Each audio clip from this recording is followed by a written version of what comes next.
Dear students, now we are moving to the last portion of module 6 of Design of Machine Elements 2. Here we will be dealing with cylinders and pressure vessels. My name is Harikrishnan C, Assistant Professor, Mechanical Engineering Department, Rajagiri School of Engineering and Technology. For making this video, we refer the textbook of V.B. Bhandari of Design of Machine Elements, the third edition. Here we will be dealing with cylinders and pressure vessels. As we know, the cylinders are mainly two categories, thick cylinders and thin cylinders. And the cylinder is considered thin when the ratio of inner diameter to the wall thickness is more than 15. Actually, the boiler shells, pipes, tubes, and the storage tanks are treated as thin cylinders. Consider this figure. Here we have two types of stresses acting on a cylinder: the circumferential or tangential stress and the longitudinal stress. It is sigma 1. Here we have the thin cylinder image, the two views of a cross section of cylinder. Here we have mainly two stresses. We are going to find equation for finding the sigma t as well as sigma 1.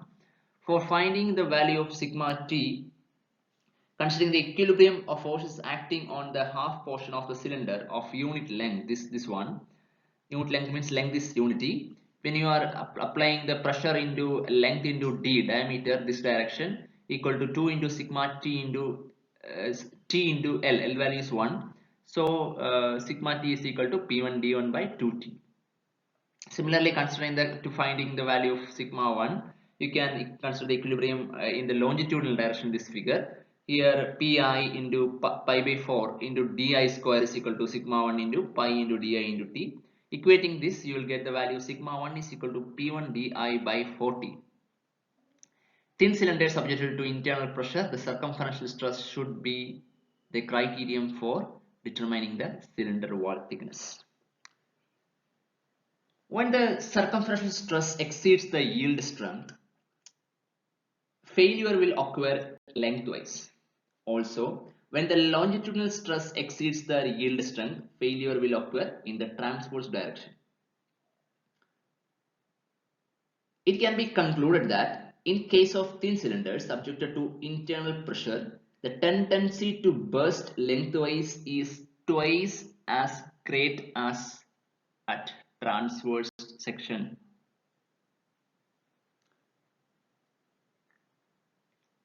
This is very important point. The cylinder subject to internal pressure, the tendency to burst lengthwise is twice as great as in the transverse section. Just you can find these two equations. There is one, this value is PD by 2T and this value is PD by 4T. Comparing this, you can understand this. Thin cylinder subjected to internal pressure, the tendency to burst lengthwise is twice as great as transverse section. Next we will move to a problem. A seamless cylinder with a storage capacity of 0.025 meter cube is subjected to an internal pressure of 20 megapascal. The length of the cylinder is twice its internal diameter. The cylinder is made of plain carbon steel. The plain carbon steel, the grade is given, and the SUT value is 390 Newton per m square. If the value is not given, you get to find this value from the data book, and the factor of safety is 2.5 that determine the dimensions of the cylinder. Sometimes this value may not be given, so you have to find the value for the SUT value from our data book using this grade. And these are the given values. First we can find the diameter and length of the cylinder. How we can find the length and diameter of the cylinder?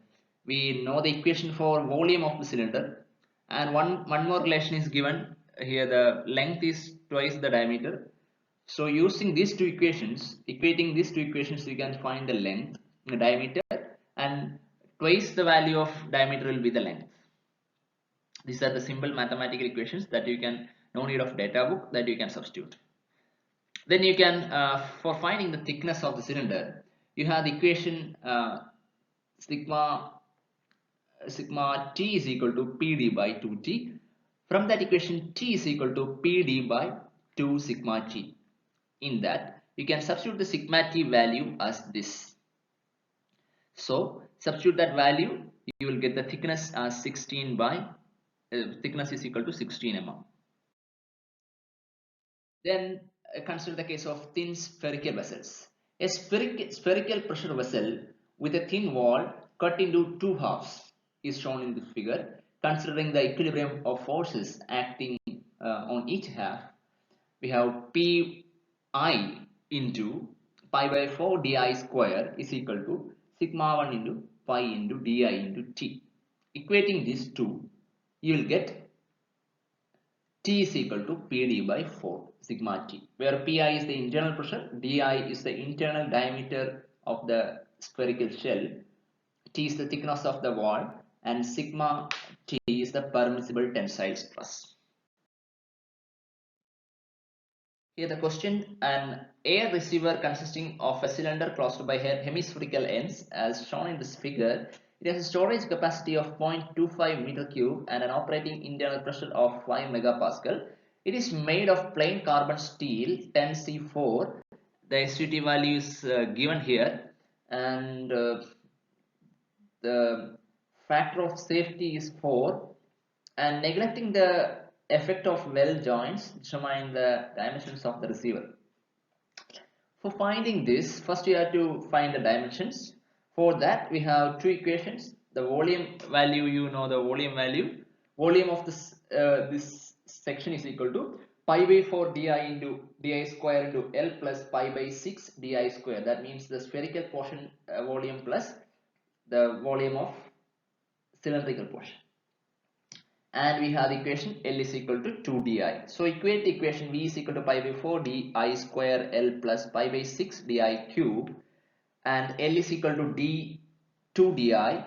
Equating these two values, you can find the value of di as around 500 mm and length of the corresponding section as 100,000 mm.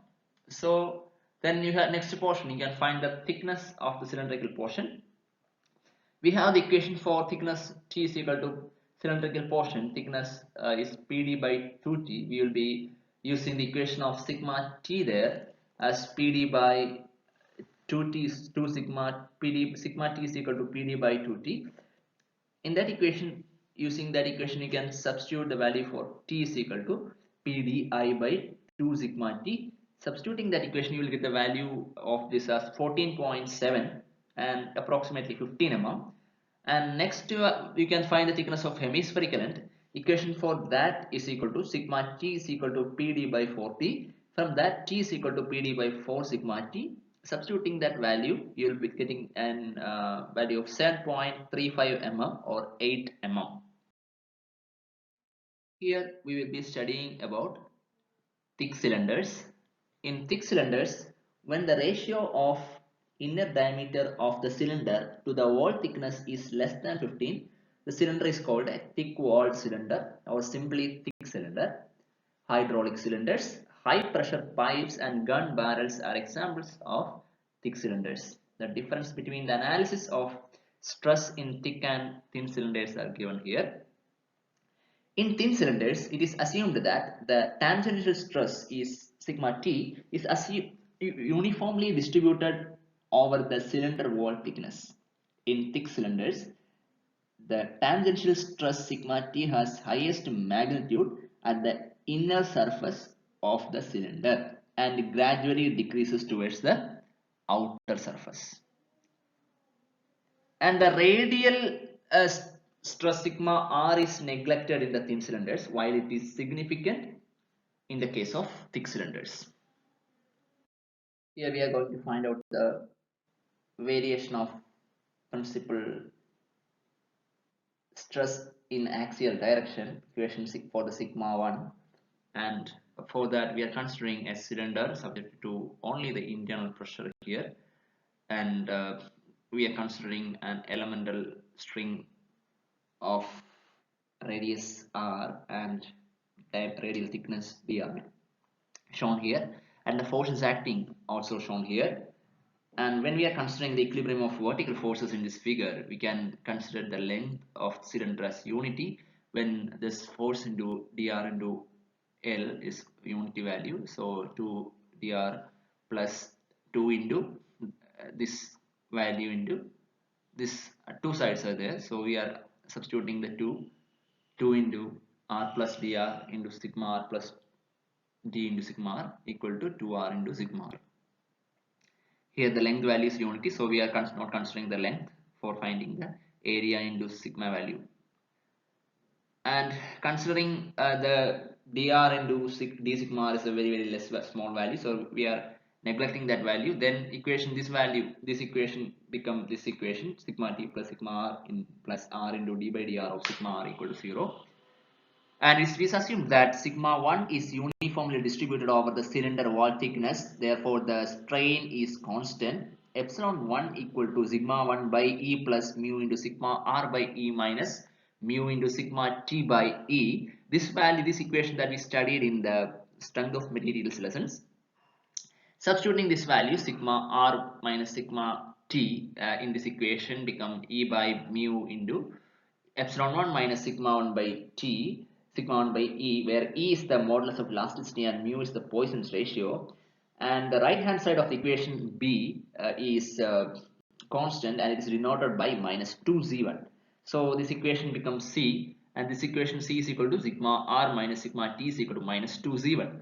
And considering or combining equations A and equation C, this equation and equation C, adding these two equations, we will be getting 2 sigma r plus r into d by dr of sigma r is equal to minus 2z1.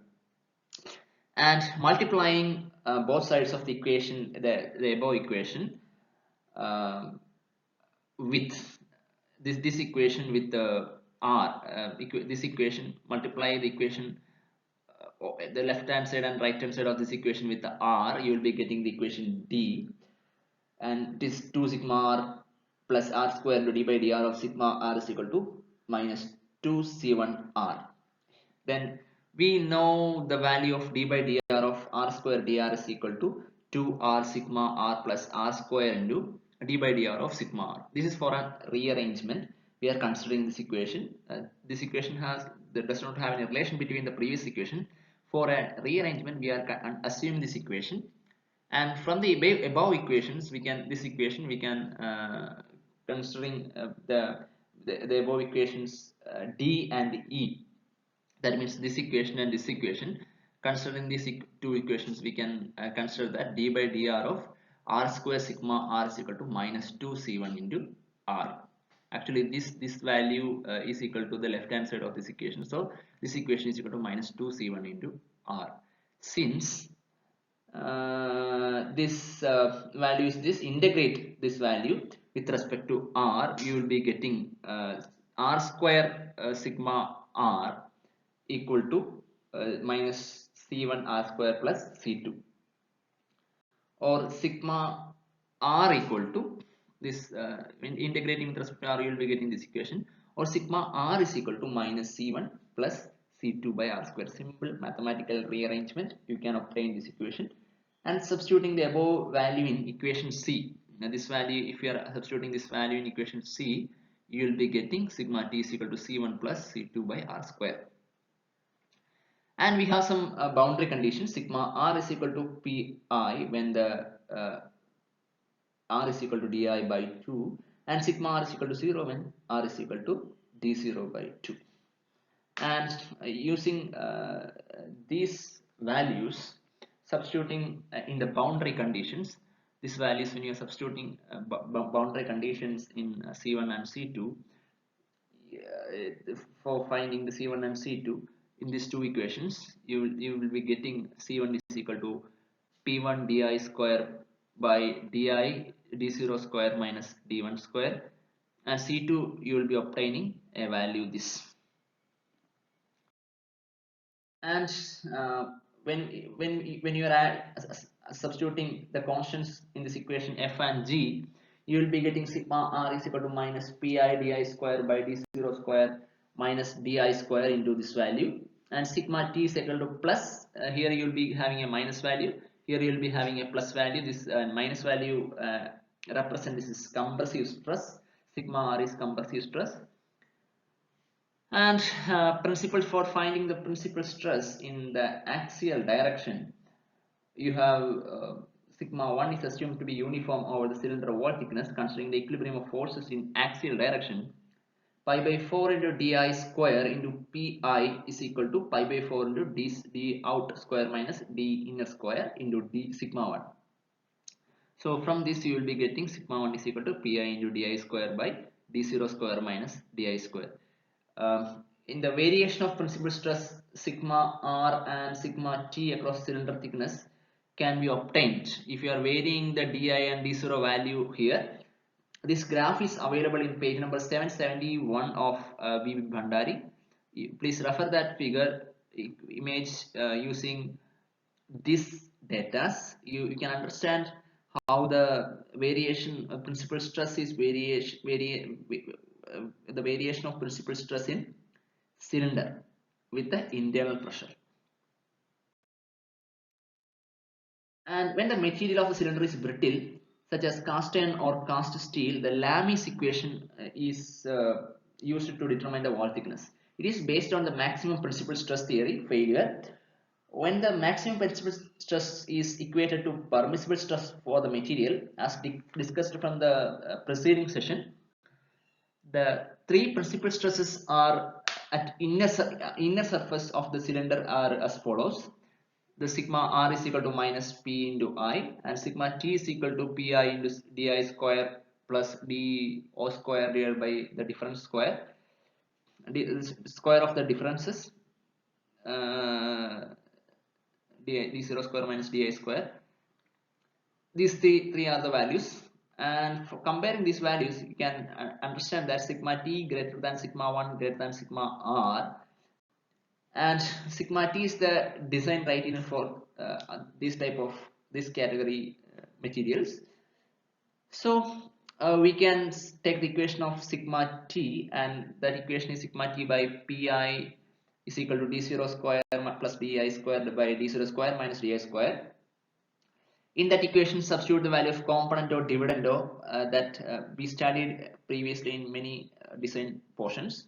A plus a by b is equal to c by d, then a plus b by a minus b is equal to c plus d by c minus d, same value.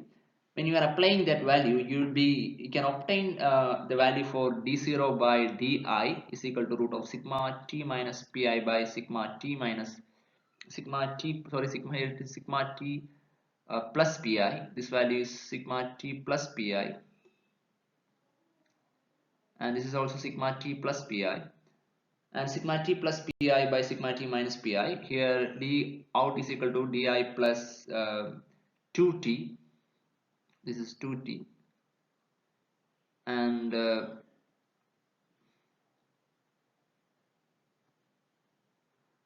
di plus 2t by di is equal to sigma t plus pi by sigma t minus pi. So substitute 2t here, d for d out is equal to di plus 2t, and when you are substituting that value, you can obtain the value for thickness value t is equal to di by 2 into square root of sigma t plus pi by sigma t minus pi minus 1. This is called Lami's equation, and here sigma t is equal to SUT by Fs. Here we will be considering the Clavin's equation. The Clavin's equation, when the material of the cylinder is ductile, such as mild steel or alloy steel, maximum strain theory of failure is used as a criterion to indicate failure. This theory is called the Saint-Venant's theory. According to this theory, the material begins to yield or begins to fail when the cylinder strain at the point equal to the yield point strain in the simple tension test. Actually, we have the three principal the principal stress values: sigma r value, sigma t value, and sigma 1 value, and we have this equation also. I'll point this equation. This equation also. So in this equation, we will be rearranging this equation like this and substitute the value of sigma t, sigma r, and sigma 1 here. Then you can rewrite this equation as this equation. In this equation, find the value for di and d1, the same steps what we done in the previous derivation.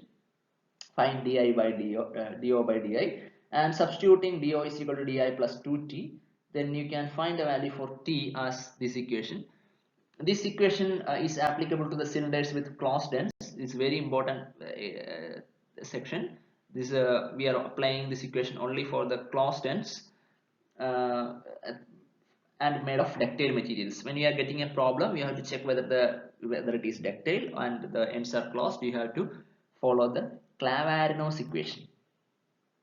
And then we are going to for the Bernoulli's equation for finding the for deriving the Bernoulli's equation that we are applying for the open cylinders made of ductile materials. We have, when the cylinders are open, the sigma 1 value is equal to 0, and here we have the equation sigma is equal to sigma t minus mu into sigma r plus sigma 1. In that equation, when sigma 1 is equal to 0, it becomes sigma t minus mu into sigma r. And when substituting the value of principal stresses here, this equation sigma t and sigma r, the equation become like this. And find the equation, the di by do by di from this equation, and you will be obtaining an equation like this, and substituting do is equal to di plus 2t, and you can find the value for t is equal to di by 2. This derivation is available in page number 773 of VB Bhandari. You please check this derivation also. Here t is equal to di by 2 into root of cube square root of sigma plus 1 minus mu into pi by sigma minus 1 plus mu into pi minus 1. This equation is applicable to the open cylinders made of ductile materials. This equation is called Bernoulli's equation. And there are some more equations are there, but for our academic purpose, we will be limiting to these equations. Next, here we have an application level question from this area. The inner diameter of the cylindrical tank for a liquefied gas is 250 mm and the gas pressure is limited to 15 megapascal. The tank is made of plain carbon steel 10C4 grade, and the SUT value is ultimate tensile stress value is 340 Newton per mm square, and mu is equal to 0.27, and the factor of safety is 5. Calculate the cylinder wall thickness. Here the given values: di is 250 mm, pi is 15 megapascal, and SUT is 340 Newton per mm square, and factor of safety is equal to 5, and mu is equal to 0.25. And first we have to select which equation we have to use. And here when we are reading this question, we can understand that the cylindrical tank is made of ductile material and the ends are closed. Therefore, we follow the Clavarino's equation. And for finding the thickness of the cylinder, we have to apply the equation for sigma value. That you will be obtaining the sigma 68 Newton per mm square. This Clavarino's equation is available in our data book in the cylinders and pressure vessel session, that you can substitute, and this equation that you will be obtaining as t is equal to di by 2 into sigma into 1 minus 2 mu pi by sigma minus 1 plus mu into pi minus 1. So when you are substituting this value here, you will be obtaining the thickness as 30 mm.